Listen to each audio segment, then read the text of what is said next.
دلق هذه فيها منها عبر الجسر الصير عادي منه ماكو هناك سفارة يعني باتجاه الجادرية. انت وين تروح وين؟ مطار. ايوه.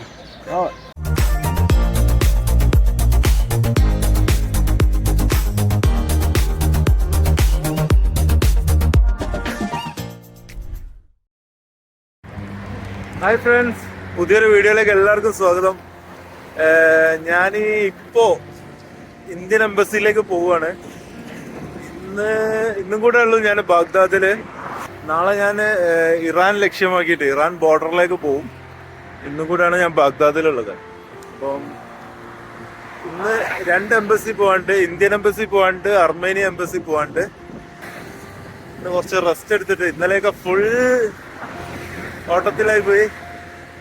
അപ്പൊ ഇന്ന് കുറച്ച് റെസ്റ്റ് എടുത്തിട്ട് നാളെ വീണ്ടും സ്റ്റാർട്ട് ചെയ്യാന്ന് വിചാരിക്കുന്നത്. എംബസിയിലേക്ക് പോകുന്ന വഴിയാണ് മൻസൂറ എന്ന് പറയുന്ന സ്ഥലം.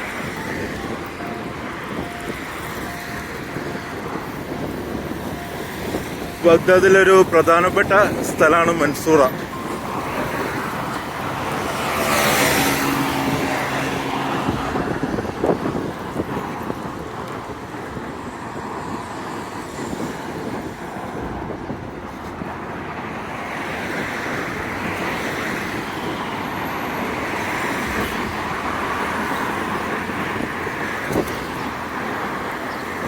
ഇതാണ് സുന്നീസിന്റെ പള്ളി. കണ്ടിട്ട് ഡിഫറൻസ് ഉണ്ടാവും. ഇത് സ്ഥലത്തൊക്കെ ഇങ്ങനെ പട്ടാളം.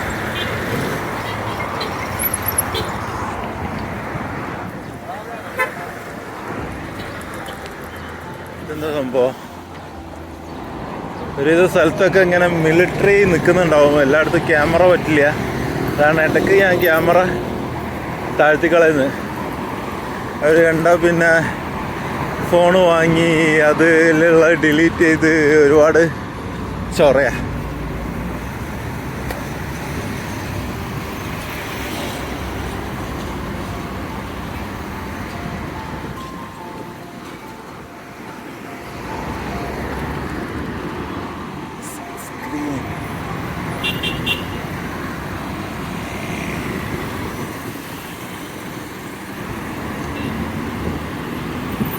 ഞാൻ താമസിക്കുന്നിടത്തു നിന്ന് ഇന്ത്യൻ എംബസിയിലേക്ക് 6 കിലോമീറ്ററാണ്. ഏകദേശം ഒരു 2 കിലോമീറ്റർ കഴിഞ്ഞു. ഇനി ഒരു 4 കിലോമീറ്ററും കൂടെ ഉണ്ട്.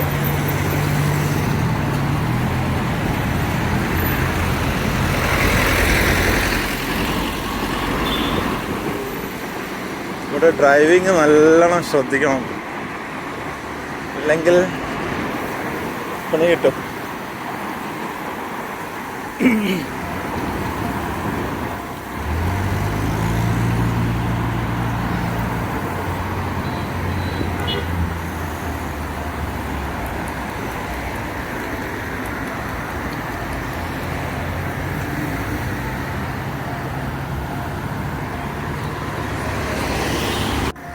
ഇന്ത്യൻ എംബസിന്റെ അടുത്ത് ഏകദേശം എത്താറായിട്ടുണ്ട്. ഈ ഒരു ലൊക്കേഷനിലാണ് ഇന്ത്യൻ എംബസി സ്ഥിതി ചെയ്യുന്നത്.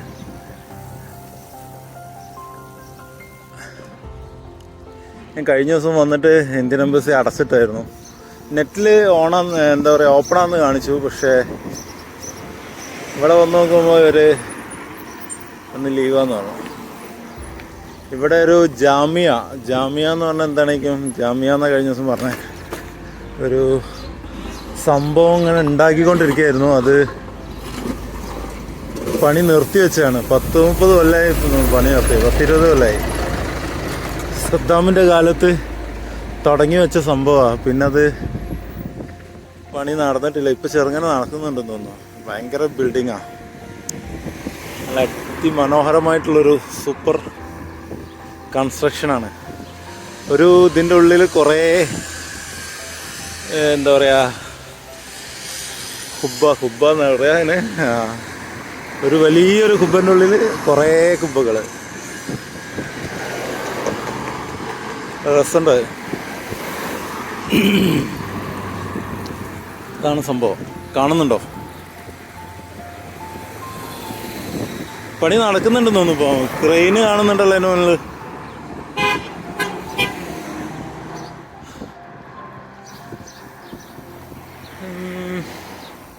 എവിടെ ഇന്ത്യൻ എംബസി? കുറച്ചും കൂടി മുമ്പോട്ട് പോകണം. അവിടെ മറ്റേ ഇതൊക്കെ ഉണ്ടാവും കേട്ടോ, മിലിറ്ററി ഉണ്ടാവും. എനിക്ക് അവിടുന്ന് വീഡിയോ എടുക്കാൻ കഴിയില്ല. എത്തുന്നതിന് കുറച്ച് മുമ്പ് വെച്ചിട്ട് ഞാൻ വീഡിയോ സ്റ്റോപ്പ് ചെയ്യും. അതാ ആ ബിൽഡിങ്ങിന്റെ ഭംഗി കാണണമെങ്കിൽ ഇപ്പൊ കാണാം. വളരെ ബ്യൂട്ടിഫുൾ ആയിട്ടുള്ള ഒരു ആർക്കിടെക്ചറാണ്. കുറെ വർഷങ്ങൾക്ക് മുമ്പ്, ഇപ്പോഴല്ല. എന്നിട്ട് പണി തീരാതെ അവിടെ ടച്ചതാ. സദ്ദാമിന്റെ കാലത്ത് തുടങ്ങിയ കുറെ പദ്ധതികളൊക്കെ അവിടെ ടച്ചിട്ടുണ്ട്. അതൊന്നും കംപ്ലീറ്റ് ആയിട്ടില്ല. അതിൽ പെട്ടൊന്നാണത്.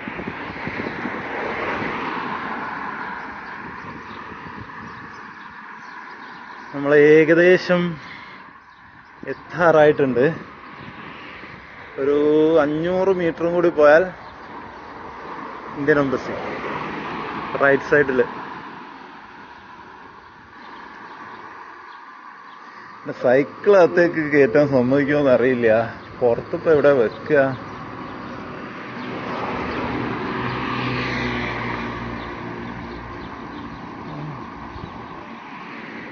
യെസ്, ഇവിടെ പോലീസിന്റെ വണ്ടികളൊക്കെ കാണുന്നുണ്ട് ഏകദേശം അതിന്റെ അടുത്തായിട്ട്.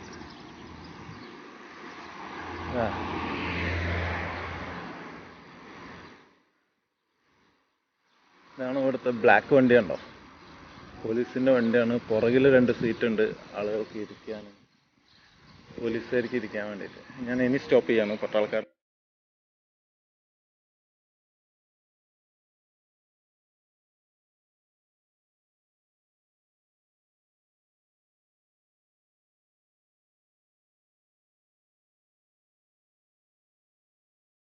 عبد الله وخالد فيها من عبر الجسر الصغير على اليمنى ماكو هناك سفارة يعني باتجاه الجادرية.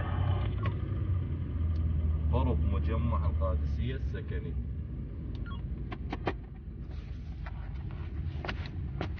والله عبد الله ما عندنا.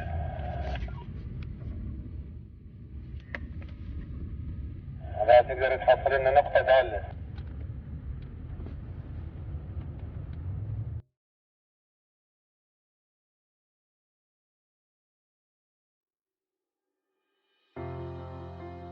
ഇന്നത്തെ വിശേഷങ്ങളൊക്കെ എന്തൊക്കെയുണ്ട്? കുറെ പറയാനുണ്ട്. ഞാന് ഇന്ത്യൻ എംബസി പോയി അവിടെ ഇൻചാർജുള്ള ആളുകളെയൊക്കെ കണ്ടു. അവരുടെ കൂടെ കുറെ നേരം സ്പെൻഡ് ചെയ്തു. പിന്നെ നല്ല സപ്പോർട്ടായിരുന്നു. എല്ലാവിധ ഇൻഫർമേഷൻസ് ഒക്കെ പാസ് ചെയ്തു. എന്തൊക്കെയാണ് ചെയ്യേണ്ടത്, ഏതൊക്കെയാണൊക്കെ പറഞ്ഞു. എന്നിട്ട് ഞാൻ ചോദിച്ചു, എനിക്കൊന്ന് അർമേനിയൻ എംബസിയിലൊന്ന് പോകണം. ഞാൻ സൈക്കിളുമായിട്ടാണ് വന്നത്. അർമേനിയൻ എംബസി സ്ഥിതി ചെയ്യുന്ന ഗ്രീൻ സോണിലായതുകൊണ്ട് സൈക്കിൾ അങ്ങോട്ട് കടത്തി വിടില്ല. സൈക്കിളും വിടൂല, വണ്ടിയും വിടൂല, സാധാ നോർമൽ കാറും വിടൂല. വിടണമെങ്കിൽ പാസ് വേണം. അപ്പോ നമ്മുടെ ചൗധരി സാർ എന്ത് ചെയ്തു, എന്നോട് പറഞ്ഞു സൈക്കിൾ കൂടെ വെച്ചോ, നമുക്ക് ഇന്ത്യൻ എംബസിയുടെ ഡിപ്ലോമാറ്റിക് വണ്ടി ഉണ്ട്, സ്പെഷ്യൽ നമ്പറിലാണ്, അതിൽ പോകാന്നാണ്. അങ്ങനെ എനിക്ക് വണ്ടിയൊക്കെ അറേഞ്ച് ചെയ്ത് തന്നു. ഞാൻ ആ വണ്ടിയിൽ ഫുൾ സെക്യൂരിറ്റിയിൽ ഇങ്ങനെ ഡിപ്ലോമാറ്റിക് വണ്ടിയിൽ ആദ്യമായിട്ട് കയറി അർമേനിയൻ എംബസി പോയി ഇറങ്ങി. യൂഷ്വലി അർമേനിയൻ എംബസിയിലൊക്കെ നേരിട്ട് ചെന്നാൽ ചിലപ്പോൾ മൈൻഡ് ചെയ്തൊന്നും വരില്ല. അല്ലെങ്കിൽ അവരുടെ ഒരു അറ്റൻഷൻ കിട്ടണമെങ്കിൽ കുറച്ച് മെനക്കേടായിരിക്കും. പക്ഷേ ഇത് നേരെ സെക്യൂരിറ്റി, ഫ്രണ്ടിൽ സെക്യൂരിറ്റി വണ്ടി, മിലിറ്ററി വണ്ടിയും പിന്നെ നമ്മളെ വണ്ടി കാറും. നമ്മുടെ കാറിലുള്ളത് ഇന്ത്യൻ്റെ സെക്യൂരിറ്റി ഓഫീസറും ഉണ്ട്, പിന്നെ ഇറാഖിൻ്റെ ഒരു സെക്യൂരിറ്റി ആളുണ്ട്. നമ്മൾ കാറിലങ്ങനെ അവിടെ പോയി അർമേനിയൻ എംബസിന്റെ മുമ്പിൽ, ഗേറ്റിന് മുമ്പിൽ അങ്ങോട്ട് നിർത്തി. ഞാൻ ഡോർ തുറന്ന് നേരെ കയറി അങ്ങോട്ട് ചെന്ന്. വളരെ രാജകീയമായ വരവേൽപ്പായിരുന്നു. കാരണം ഒരു എംബസിയിൽ നിന്നാണല്ലോ വരുന്നത്, ഇന്ത്യൻ എംബസിയുടെ കാറിൽ നിന്ന് ഇറങ്ങിയിട്ട് വരല്ലേ. അപ്പോൾ അകത്തേക്ക് വിളിച്ചു കൊണ്ടുപോയി ഓഫീസിലിരുന്നു. അവിടുന്ന് കാര്യങ്ങളൊക്കെ സംസാരിച്ചു. എനിക്ക് അർമേനിയൻ വിസ വേണമെന്ന് പറഞ്ഞു. അവർ പറഞ്ഞു തരാമെന്ന് പറഞ്ഞു. കുഴപ്പമൊന്നുമില്ല, പക്ഷെ ടൈം എടുക്കും. ഈ വിസക്ക് 1-2 പ്രൊസീജിയർ ഉണ്ട്. അത് കൂടാതെ വിസ അടിക്കാനാണെങ്കിലും പ്രൊസീജിയർ ഉണ്ട്. മിനിമം ഒരു 2 days എങ്കിലും എന്തായാലും എടുക്കുന്നതാണ്. അപ്പോൾ ഞാൻ നാളെ ഇവിടുന്ന് വിടുകയാണ്. ബഗ്ദാദിൽ നിന്ന് നാളെ രാവിലെ പോവും. ബഗ്ദാദിൽ നിന്ന് നേരെ ബാക്കുബ എന്ന് പറഞ്ഞ സ്ഥലമുണ്ട്. നാളത്തെ സ്റ്റേ ബാക്കുബയിലാണ്. അത് കഴിഞ്ഞിട്ട് കരാക്കിൻ, അത് കഴിഞ്ഞിട്ട് ഇറാനിലേക്ക് എൻ്റർ ചെയ്യും. അപ്പോൾ എനിക്ക് സമയമില്ലാത്തതുകൊണ്ട് ഞാൻ പറഞ്ഞു കുഴപ്പമില്ല, ഞാൻ ഇറാനിലെത്തിയിട്ട് അവിടെ അർമേനിയ എംബസി ഉണ്ട്, അവിടെ പോയിട്ട് ശരിയാക്കിക്കോളാം എന്ന് പറഞ്ഞിട്ടുണ്ട്. അപ്പോൾ അവർ പറഞ്ഞു ആയിക്കോട്ടെ കുഴപ്പമില്ല. എന്തായാലും വളരെ അടിപൊളി എക്സ്പീരിയൻസ് ആയിരുന്നു ഒന്ന് ലൈഫിൽ. അതും എംബസിയുടെ വണ്ടി തന്നെ പോവാന്ന് പറഞ്ഞാല് വിത്ത് സെക്യൂരിറ്റി. അതിന്റെ വീഡിയോസാണ് നിങ്ങൾ കണ്ടത്.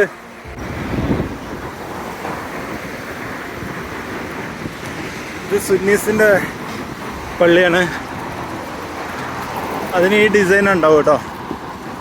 ഇതുപോലത്തെ കാണാൻ വളരെ റയറാണ്. അർമേനിയയിൽ കയറാൻ ഷെങ്കൻ ഉണ്ടെങ്കിൽ അർമേനിയ കയറുന്നതിന് പ്രോബ്ലം ഒന്നും ഇല്ലെന്നാണ് പറഞ്ഞത്. പക്ഷെ സേഫ് സൈഡിന് നമ്മുടെ കയ്യിൽ വിസ ഉണ്ടെങ്കിൽ പ്രശ്നമില്ല. മറ്റേത് ഓൺ അറൈവല് ബോർഡറിലെങ്ങാനും കിട്ടിയില്ലെങ്കിൽ ഞാനാണെങ്കിൽ ഇറാനിൽ നിന്ന് വിടുകയും ചെയ്യും, പിന്നെ അർമേനിയയിലേക്ക് എത്തിയതും ഇല്ല എന്നുള്ള പോലെ ആവും. അപ്പോൾ എന്തായാലും സേഫ് സൈഡിൽ അങ്ങനെ വിസ എടുത്തിട്ട് പോകുന്നത് നല്ലത്, പ്രത്യേകിച്ച് ബോർഡർ ക്രോസിംഗ് ആയതുകൊണ്ട്. الزيادي الباشا الاخ هنا الطار جهاد الحداد. انا بروب طريق هذا كبير بغداد مطار رجع؟ طريق المطار. ايوه انت وين تروح وين؟ مطار ايوه منا هناك كيا انا المنصور كيا كي ايه. انا بروب انا نوم هناك كيا. كم يوم صار لك من هند؟ 5 شهور. 5 اشهر بالدرة هاي بس 5 اشهر صار لك. هذا مطار شغل ولا ها هذا مطار هذا مطار ايه. شغل؟ لا مطار جيش يس. اوكي السلام باي. شكرا باي. من هند ايوه. لا شكرا. വഴിതെറ്റി ഒന്ന് മാറ്റി റൂട്ടൊന്ന് മാറ്റി പിടിക്കുകയാണ്. ഞാൻ പോയ വഴിയല്ല. ആഹാ, കാറ് നിർത്താൻ അടിപൊളിയാണല്ലോ, വെയിലുള്ളാതെ.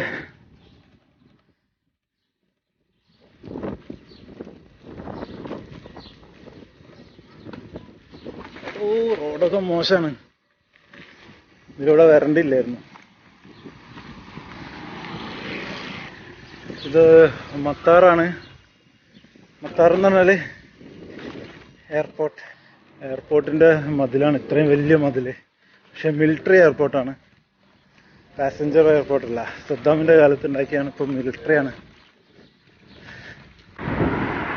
കുറച്ചൊക്കെ റോങ് ആയിട്ട് പോയില്ലെങ്കിൽ കിലോമീറ്റർ പോകേണ്ടി വരും. ഞാൻ ഇവിടെ വരണമെങ്കിൽ ആ സൈഡിലൂടെ ഏകദേശം 1 കിലോമീറ്റർ അപ്പുറം പോയിട്ട് വേണം യൂ ടേൺ എടുക്കാൻ. അതുകൊണ്ട് തൽക്കാലം ഞാൻ ചെറിയൊരു റോങ് സൈഡിലൂടെ പോകുന്നുണ്ട്, ചെറുങ്ങനെ. ഇത്രേ ഉള്ളൂ, കഴിഞ്ഞു. ഇതാ എത്തി. ഇതാണ് Kia Iraq, Kia service centre ആണ്. ഇവരാണ് എന്നെ ഇറാഖിൽ ഫുൾ സപ്പോർട്ട് ചെയ്തേട്ടാ. അപ്പൊ ഇന്നും കൂടെയാണ് ഇവിടുത്തെ സ്റ്റേ. ഇവിടെ 2-3 പേര് എൻ്റെ കൂടെ താമസിക്കുന്നുണ്ട്. 2 ആള് ബംഗ്ലാദേശിൽ നിന്നാണ്, ഒരാൾ ഇറാഖിയാണ്. ഇറാഖി വൈകിട്ട് വരും, രാവിലെ പോവും. ഇവിടെ സെക്യൂരിറ്റി ആണെന്ന് തോന്നുന്നു. വൈകിട്ട് വരും, രാവിലെ പോവും. പിന്നുള്ളത് 2 ബംഗ്ലാദേശിയാണ്. അപ്പം ഇത്രയും വിശാലമായ ഷോറൂം എനിക്ക് താമസിക്കാൻ വേണ്ടിയിട്ട് സെറ്റാക്കി തന്നു കേട്ടോ. ഇത്രയും വിശാലമാണ് ഷോറൂം. അപ്പോ ഇത് ഇറാഖിയാണ്. അബു താഹ. വലൈക്കും അസ്സലാം.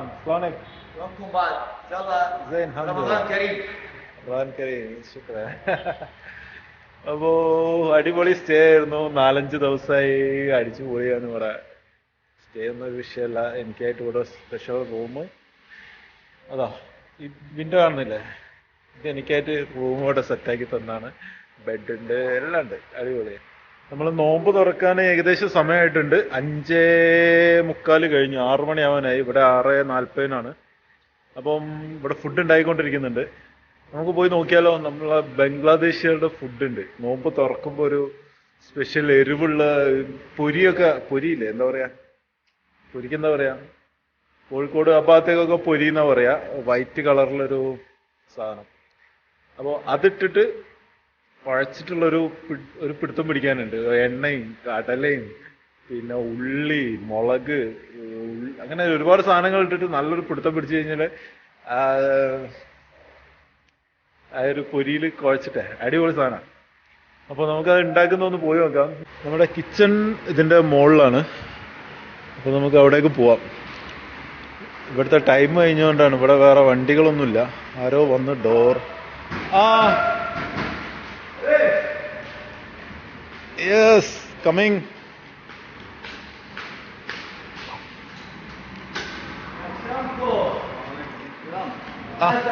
हेलो किधर गया? Okay okay. ഇതെൻ്റെ റൂമാണ്. അതുകൊണ്ട് നമുക്ക് കിച്ചണിലേക്ക് പോവാം. ഇതാ കിച്ചണിൽ ഫ്രൂട്ട്സൊക്കെ കട്ട് ചെയ്തുകൊണ്ടിരിക്കുകയാണ്.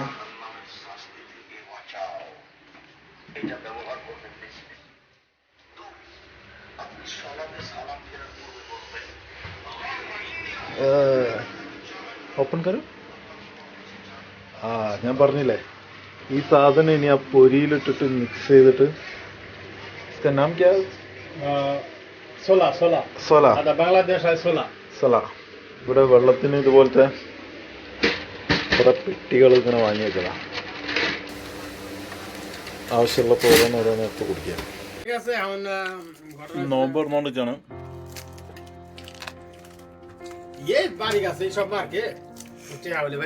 നേരത്തെ പറഞ്ഞ ഐറ്റം ഇപ്പം മിക്സ് ചെയ്യാൻ പോകുന്നുള്ളൂ. മിക്സ് ചെയ്ത് വെച്ചിട്ടില്ല, മിക്സ് ചെയ്യാൻ പോവാണ്. പിന്നെ ബോണ്ട പോലത്തെ എന്തോ ഒരു സാധനം ഉണ്ടാക്കി വെച്ചിട്ടുണ്ട്. ഭയങ്കര ഉറപ്പ്, കടിച്ച് മുറിച്ച് തിന്നാൻ പറ്റുന്നില്ല. അതുകൊണ്ട് ഞാൻ തൽക്കാലം അത് വേണ്ട വെച്ചു. ഇതാണ് പറഞ്ഞ സാധനം. കായപ്പം പോലത്തെ സാധനമാണ്, പക്ഷെ ഭയങ്കര ഹാർഡ്. കടിച്ച് മുറിച്ച് തിന്നാൻ പറ്റുന്നില്ല. ഉള്ളി, പച്ചമുളക് ഇങ്ങനെ കുഴച്ചിട്ട് അതിലേക്ക്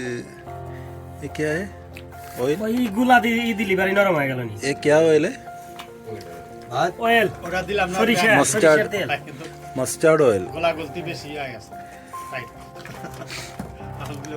അടിപൊളിയായിട്ട് കൈ കൊണ്ട് അതങ്ങനെ കുഴച്ചിട്ടിരിക്കുന്നു.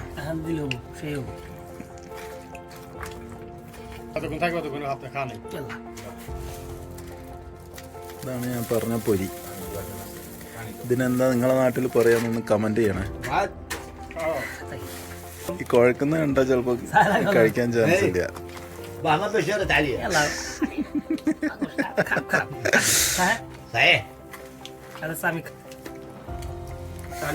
എല്ലാവരും ഇങ്ങനെ കയ്യിലെടുത്ത്.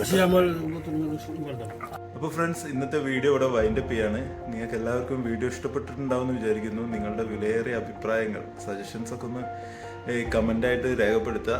കൂടെ ഇഷ്ടപ്പെട്ടിട്ടുണ്ടെങ്കിൽ ഒന്ന് ലൈക്ക് ചെയ്യുക. ആദ്യമായിട്ട് കാണുന്നവരാണെങ്കിൽ സബ്സ്ക്രൈബ് ബട്ടൺ, കൂടെ ആ ബെല്ലൈക്കണും കൂടെ. അപ്പോൾ ശരി, നമുക്ക് നാളെ ബാഗ്ദാദിൽ നിന്ന് വിടുകയാണ്.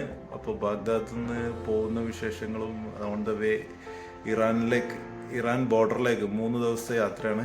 3 ദിവസത്തെ കാഴ്ചകളൊക്കെ കാണാം. അപ്പോൾ എല്ലാവരും സ്റ്റേ ട്യൂൺ.